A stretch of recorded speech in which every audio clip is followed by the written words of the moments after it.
Hey babe, and anybody else watching, and welcome back to A Life Together. Today we are finishing off 2 Kings, which means we are going through chapter 25, so 23, 24, and 25. We've been looking at the kings of Judah, some Judean kings, and we saw a real change of pace, going from King Manasseh, King Amon, and then Josiah.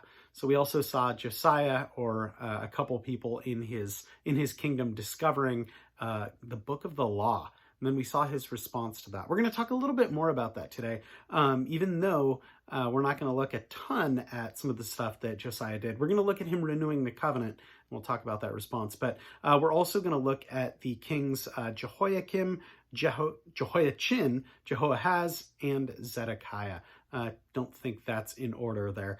And then also we're going to take a look at the fall of Jerusalem. Again, God said that Josiah did right in lamenting and turning to him, but God had still deemed judgment necessary for Israel. And so we'll, again, look at that with the fall of Jerusalem. So starting with chapter 23. Then the king called together all the elders of Judah and Jerusalem. He went up to the temple of the Lord with the men of Judah, the people of Jerusalem, the priests and the prophets, all the people, from the least to the greatest. He read in their hearing all the words of the book of the covenant, which had been found in the temple of the Lord. The king stood by the pillar and renewed the covenant in the presence of the Lord, to follow the Lord and keep his commands, regulations, and decrees with all his heart and with all his soul, thus confirming the words of the covenant written in this book. Then all the people pledged themselves to the covenant. The king ordered Hilkiah, the high priest, the priests next in rank, and the doorkeepers to remove from the temple of the Lord all the articles made for Baal and Asherah and all the starry hosts. He burned them outside Jerusalem in the fields of the Kidron Valley, and took the ashes to Bethel. He did away with the pagan priests appointed by the kings of Judah to burn incense on the high places of the towns of Judah and on those around Jerusalem. Those who burned incense to Baal, to the sun and the moon, to the constellations, and to all the starry hosts. He took the Asherah pole from the temple of the Lord to the Kidron Valley outside Jerusalem and burned it there. He ground it to powder and scattered the dust over the graves of the common people. He also tore down the quarters of the male shrine prostitutes, which were in the temple of the Lord, and where women did weaving for Asherah. Josiah brought all the priests from the towns of Judah and desecrated the high places. From Geba to Beersheba, where the priests had burned incense, he broke down the shrines at the gates at the entrance of the gate of Joshua, the city's governor, which is on the left of the city gate. Although the priests of the high places did not serve at the altar of the Lord in Jerusalem, they ate unleavened bread with their fellow priests. He desecrated Topheth, which was in the valley of Ben Hinnom, so that no one could use it to sacrifice his son or daughter in the fire to Molech. He removed the entrance to the temple of the Lord, and the horses of the kings of Judah had dedicated to the sun. They were in the court near the room of an official named Nathan Melech. Josiah then burned the chariots dedicated to the sun. He pulled down the altars of the kings of Judah had erected on the roof near the upper room of Ahaz, and the altars Manasseh had built in the two courts of the temple of the Lord. He removed them from there, smashed them to pieces, and threw the rubble in the Kidron Valley. The king also desecrated the high places that were on the east of Jerusalem, on the south of the hill of corruption, the ones Solomon, king of Israel, had built for Ashtoreth, the vile goddess of the Sidonians, for Chemosh, the vile god of Moab, and for Molech, the detestable god of the people of Ammon. Josiah smashed the sacred stones and cut down the Asherah poles and covered the sites with human bones. Even the altar at Bethel, the high place made by Jeroboam, son of Nebat, who had caused Israel to sin, even that altar, the high place, he demolished. He burned the high place and ground it to powder, and burned the Asherah pole also. Then Josiah looked around, and when he saw the tombs that were there on the hillside, he had the bones removed from them and burned on the altar to defile it, in accordance with the word of the Lord, proclaimed by the man of God who foretold these things. The king asked, "What is that tombstone I see?" The men of the city said, "It marks the tomb of the man of God who came from Judah and pronounced against the altar of Bethel the very things you have done to it." "Leave it alone," he said. "Don't let anyone disturb his bones." So they spared his bones and those of the prophet who had come from Samaria. Just as he had done at Bethel, Josiah removed and defiled all the shrines at the high places that the kings of Israel had built in the towns of Samaria that provoked the Lord to anger. Josiah slaughtered all the priests of those high places on the altars and burned human bones on them. Then he went back to Jerusalem. The king gave this order to all the peoples: celebrate the Passover to the Lord your God, as it is written in the book of the covenant, not since the days of the judges who led Israel, nor throughout the kings of Judah of Israel, nor throughout the kings of Israel and the kings of Judah, had any such Passover been observed. But in the 18th year of King Josiah, this Passover was celebrated to the Lord in Jerusalem. Furthermore, Josiah got rid of all the mediums and spiritists, the household gods, the idols, and all the other detestable things seen in Judah and Jerusalem. He did this to fulfill the requirements of the law written in the book of Hilkiah the priest had discovered in the temple of the Lord. Neither before nor after Josiah was there a king like him who turned to the Lord as he did, with all his heart and with all his soul and with all his strength, in accordance with the law of Moses. Nevertheless, the Lord did not turn away from the heat of his fierce anger, which burned against Judah, because of all that Manasseh had done to provoke him to anger. So the Lord said, I will remove Judah also from my presence, as I removed Israel, and I will reject Jerusalem, the city I chose, and this temple, about which I said, there shall my name be. As for the other events of Josiah's reign and all he did, are they not written in the book of the annals of the kings of Judah? While Josiah was king, Pharaoh Necho, king of Egypt, went up to the Euphrates River to help the king of Assyria. King Josiah marched out to meet him in battle, but Necho faced him and killed him at Megiddo. Josiah's servants brought his body in a chariot from Megiddo to Jerusalem and buried him in his own tomb. And the people of the land took Jehoahaz, son of Josiah, and anointed him and made him king in place of his father. Jehoahaz was 23 years old when he became king. He reigned in Jerusalem 3 months. His mother's name was Hamutal, daughter of Jeremiah. She was from Libnah. He did evil in the eyes of the Lord, just as his fathers had done. Pharaoh Necho put him in chains at Riblah in the land of Hamath, so that he might not reign in Jerusalem. And he imposed on Judah a levy of 100 talents of silver and a talent of gold. Pharaoh Necho made Eliakim, son of Josiah, king in place of his father Josiah, but changed Eliakim's name to Jehoiakim. But he took Jehoahaz and carried him off to Egypt, and there he died. Jehoiakim paid Pharaoh Necho the silver and gold he had demanded. In order to do so, he taxed the land and exacted the silver and gold from the people of the land, according to their assessments. Jehoiakim was 25 years old when he became king, and he reigned in Jerusalem 11 years. His mother's name was Zebediah, daughter of Pedaiah. She was from Rumah. And he did evil in the eyes of the Lord, just as his fathers had done. Chapter 24.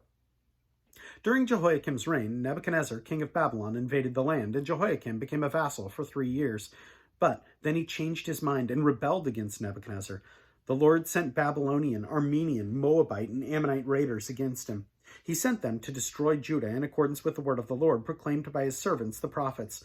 Surely these things happened to Judah according to the Lord's command, in order to remove them from his presence because of the sins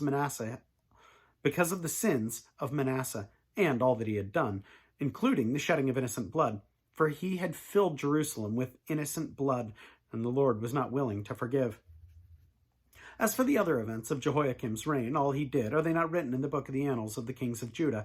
Jehoiakim rested with his fathers, and Jehoiachin, his son, succeeded him as king.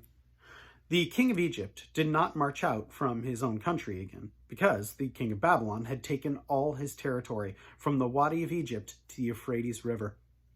Jehoiachin was 18 years old when he became king, and he reigned in Jerusalem 3 months. His mother's name was Nehushta, daughter of Elnathan. She was from Jerusalem.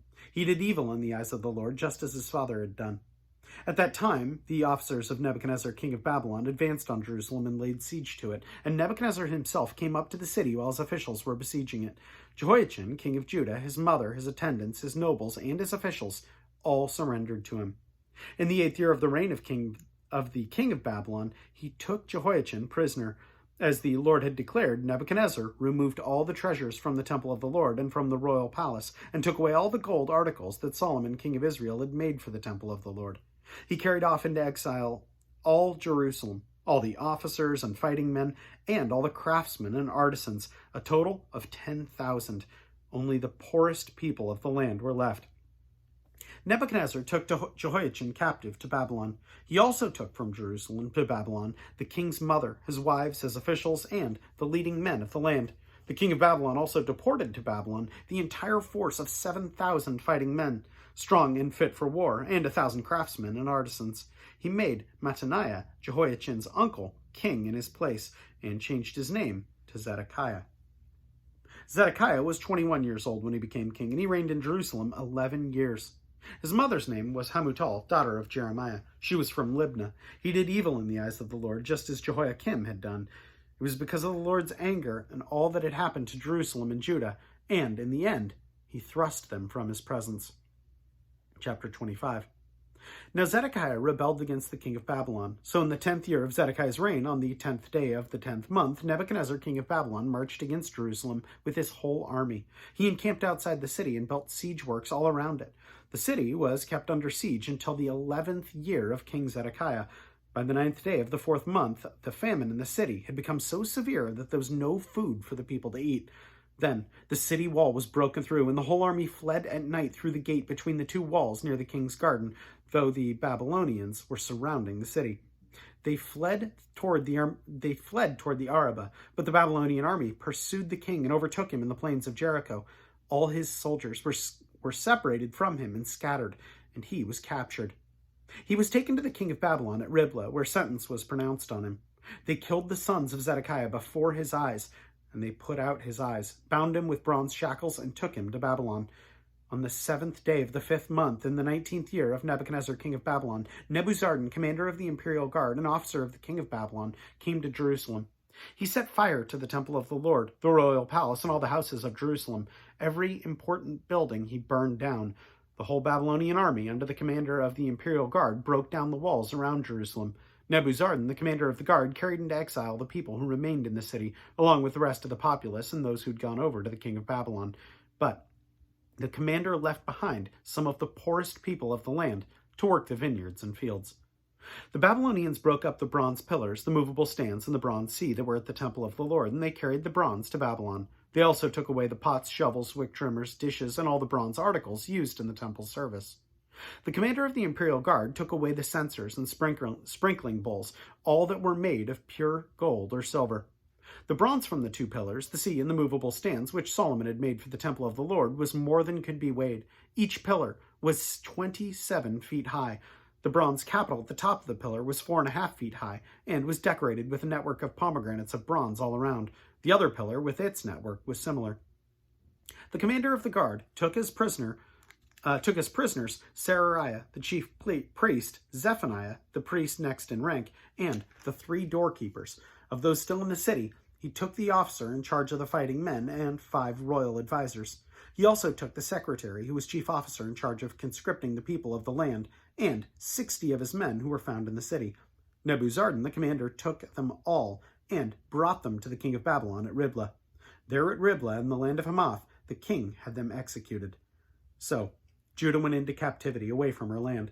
Nebuchadnezzar, king of Babylon, appointed Gedaliah, son of Ahikam, the son of Shaphan, to be over the people he had left behind in Judah. When all the army officers and their men heard that the king of Babylon had appointed Gedaliah as governor, they came to Gedaliah at Mizpah. Ishmael, son of Nethaniah, Johanan, son of Kareah, Seraiah, son of Tahumeth, the Netophathite, Jazaniah, the son of the Maacathite, and their men. Gedaliah took an oath to reassure them and their men. "Do not be afraid of the Babylonian officials," he said. "Settle down in the land and serve the king of Babylon, and it will go well with you." In the 7th month, however, Ishmael, son of Nethaniah, the son of Elishama, who was of royal blood, came with 10 men and assassinated Gedaliah and also the men of Judah and the Babylonians who were with him at Mizpah. At this, all the people, from the least to the greatest, together with the army officers, fled to Egypt for fear of the Babylonians. In the 37th year of the exile of Jehoiachin, king of Judah, in the year of evil, Merodach became king of Babylon. He released Jehoiachin from prison on the 27th day of the 12th month. He spoke kindly to him and gave him a seat of honor higher than those of the other kings who were with him in Babylon. So Jehoiachin put aside his prison clothes and, for the rest of his life, ate regularly at the king's table. Day by day, the king gave Jehoiachin a regular allowance as long as he lived. I know we talked about this yesterday, but I wanted to go back to looking, chapter 23, at that renewal of the covenant for Josiah. I mean, I think that that's so important, that his response, and again, I know we looked at this yesterday, But I think it would be very easy for him to look at this and say, well, at least I'm not like ... At least I didn't ... And look at the pride there. And I think that comes in because I think, at least I do that a lot as a believer. I tend to prioritize sin and say, hey, my sin maybe isn't as bad as some of the people out there that I've seen, or, I haven't killed anybody. And I do think that sin is weighed differently in God's eyes. The ramifications of sin, I think, are different. However, all sin does separate us from God. I don't remember exactly where I heard that, but that's so true that regardless of what the sin is, sin separates us from God. And yet we seem to have a tendency to create mini hierarchies to say, well, hey, at least my sin's not as bad as whoever. And yet when we see Josiah here, he is completely repentant and he tears down all these other altars. He's not standing for any of it. And that is awesome. So instead of taking a pride stance of it, say, I'm not going to be as bad as my father or my grandfather, he takes a step back and says, all of this needs to change. And it's not just what we're doing in our temples. It's all the high places. It's everything from people who are practicing this evil to the people that are pushing this. And all of that needs to stop. And he just makes this incredible recommitment to God. It is interesting also that God lets him be killed. And I think that's worth focusing on, even just a little bit, because God's removing him from that. God's removing him from that judgment that he's going to bring on those people. And those people, yeah, they say they're rededicating their lives, but God knows that that's just, they've been going back and forth and they've been doing these evil, evil things. And they're worse than the people they drove out. Yet God spares him from that. And I mean, at first blush, that seems really bad, right? Like, oh, God kills him or God allows him to die. But if that's the case, and if he followed God with all his heart, where do we really think he is now? He's not on a battlefield. He's not getting old. He's with God. He's with the one that he chose to follow. That's actually kind of beautiful. I mean, when we're thinking about it from God's perspective, that's beautiful. Yeah, it's worth thinking about. Anyway, it's also worth praying about. So let's do it. God, we thank you that we can look at decisions through your eyes because of your word. Lord, help us to remember that we don't look through the narrative like those who do not believe, Lord, that sometimes even though we get tempted to think from a secular worldview and think, oh, God is not saving his own people. He's allowing them to die. Lord, there are times when that is a mercy. If we want to be with you, Lord, let us desire to do your work and not rush to you, Lord. You have allowed us to be here and give us the strength and fortitude to do your work, Lord. But at the same time, help us to always have that passion to be closer to you and to fully accept when you want us to come home. God, help us to see that as a good thing, as that's the best case scenario. But Lord, give us that passion to work for you with the time that you have allowed us. I thank you so much, Lord, for godly leadership. And Lord, I thank you for leadership that isn't as godly, that we may pray for them and that we may pray for their well-being, that they come to know you, Lord. We thank you so much for your word and so much for your son, Jesus. And it's in his name we pray. Amen. That is about all I have for you today. As always, know I appreciate you. Wife, appreciate you tons. I will plan on seeing you tomorrow. Have a good one.